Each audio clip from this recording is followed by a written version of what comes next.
자, 파이썬 알고리즘 1.3절 중요한 문제 유형들에 대해서 공부해 보도록 합시다. 자, 이 절에서는 우리가 알고리즘에서 다루는 어떤 중요한 문제들, 이제 몇 가지 중요한 문제들이 있습니다. 그럼 어떤 문제들이 있는가 이런 것들을 한번 살펴보는 것입니다. 그 대부분의 알고리즘 책에서 다루는 가장 중요한 문제가 정렬이 되겠죠. 정렬은 데이터를 순서대로 재배열하는 작업이고, 뭐 오름차순, 내림차순, 뭐 레코드, 정렬, 키 이런 용어들이 있죠. 그리고 뭐 비교 기반 정렬, 뭐 분배 기반 정렬, 뭐 여러 가지 어떤 용어들이 있습니다. 그래서 정렬이라는 것이 가장 뭐 우리가 잘 알고 있는 퀵 정렬이었더니 뭐 병합 정렬이었더니 이런 여러 가지 어떤 방법이 있고, 정렬이 이제 가장 그 알고리즘에서 다루는 가장 중요한 문제의 하나다라는 것입니다.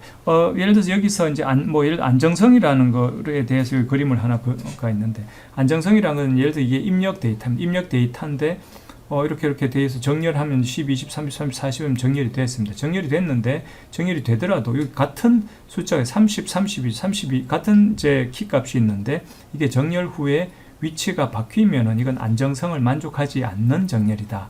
라는 그런 이제 개념입니다. 또 이제 제자리 정렬이라고 하는 것은 뭔가 하면은 입력 배열이 있을 때 입력 배열 가지고 정렬을 다 이제 최종적인 정렬을 다 구해야 되는데, 입력 정렬 외에 또 다른 어떤 배열이 있어서 이쪽으로 왔다 갔다 해야지 결국은 이제 어떤 정렬을 할 수 있다. 이런 것들은 제자리 정렬이 아닌 것입니다. 그래서 정렬에서는 뭐 안정성을 만족하느냐, 제자리 정렬인가 이런 것도 있고, 비교 기반이냐 분배 기반이냐 이런 것도 있습니다. 이것도 이제 우리가 뒤에서 다시 이야기를 하겠는데, 대부분의 경우 비교 기반이라고 하는 것은 요 두 값을 비교합니다. 예를 들어서 20과 30을 비교를 해서 얘가 크냐 얘가 작으냐 이런 식으로 해서 정렬을 하는데, 이제 그렇지 않은 방법도 있습니다. 저쪽 기수 정렬 같은 그런 방법은 이제 그렇게 하는 것입니다. 그래서 이제 그런 것들에 대해서 이 책에서도 이제 3장에서 6장에 나누어서 이제 그런 이제 여러 가지 알고리즘, 이제 각각의 전략들에 대해서 이제 그런 전략을 사용하는 정렬 알고리즘들이 기술되어 있습니다.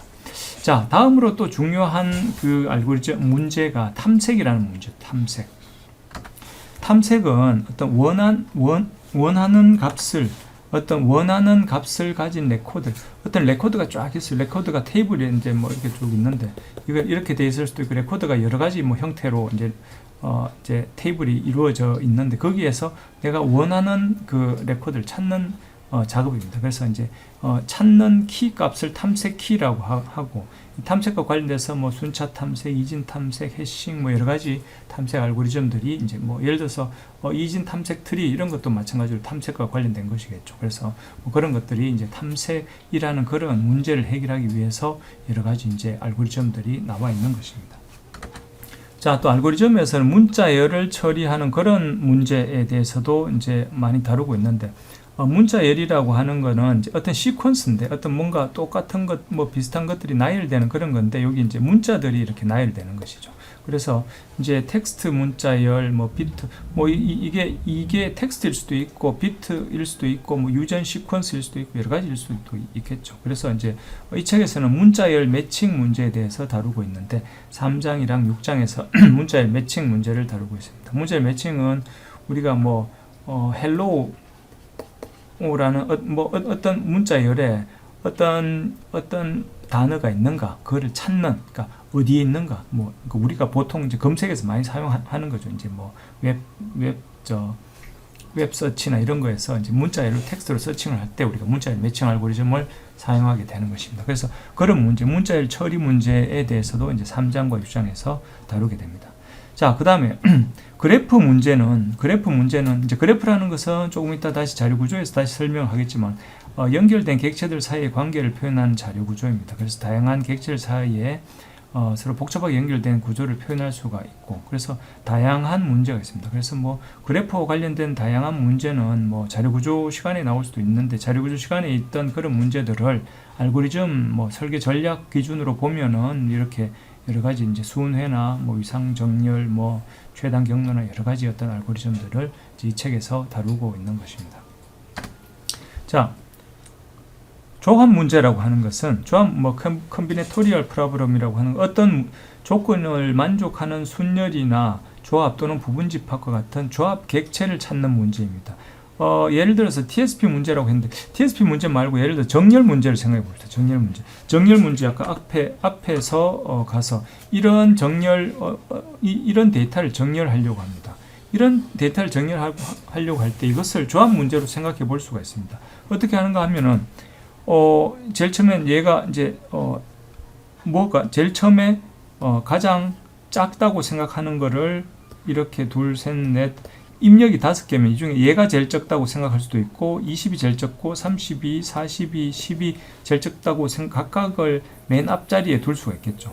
그럼 두 번째는 뭡니까? 하나를 맨 앞자리에 뒀으니까 또 나머지 4개 중에서 각각을 또 이제 그 제자리에 그 각각의 두 번째 요거는 제일 적다고 생각하는 거, 그 다음 두 번째 생각하는 거, 세 번째, 네 번째, 다섯 번째 이렇게.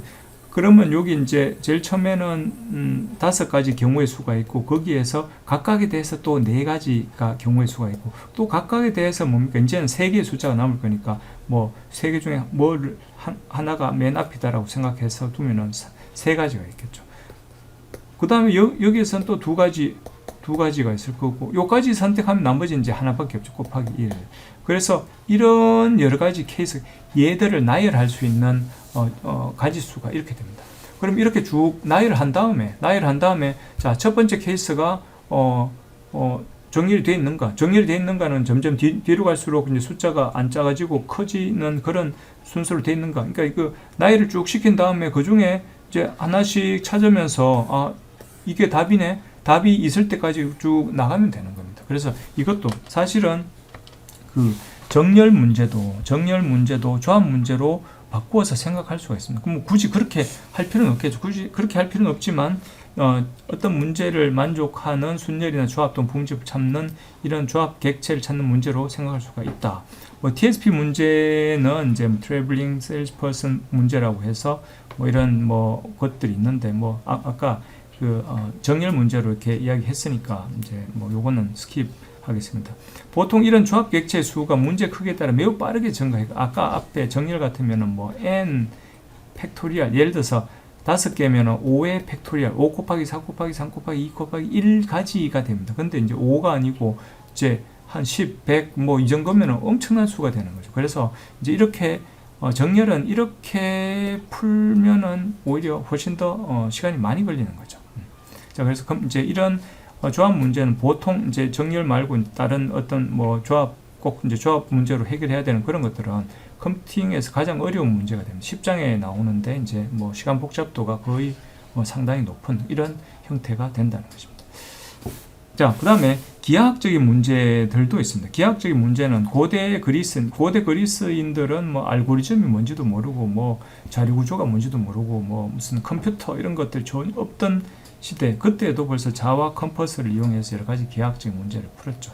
자, 이 책에서는 보통 이제 이런 문제들은 컴퓨테이셔널 지오메트리 계산 기하학이라는 그런 이제 문제가 있는 그런 과목이 있는데 그런 분야에서 이제 많이 다루는 그런 거가 되는데 그 중에서 우리는 이제 최근접상의 거리, 이제 클로지스트 페어 프로블럼을 이제 3장과 5장에서 다루게 될 것입니다. 뭐 컨벡설 같은 것도 뭐 비슷하게 그렇게 할 수가 있는 그런 여러 가지 이제 알고리즘을 적용할 수 있는 그런 거고 이거와 관련된 이제 문제들이 많은데 그 문제들은 전부 다 하나같이 알고리즘이 상당히 복잡합니다. 그래서 아주 머리가 아파지는 그런 종류의 문제가 된다라는 것입니다.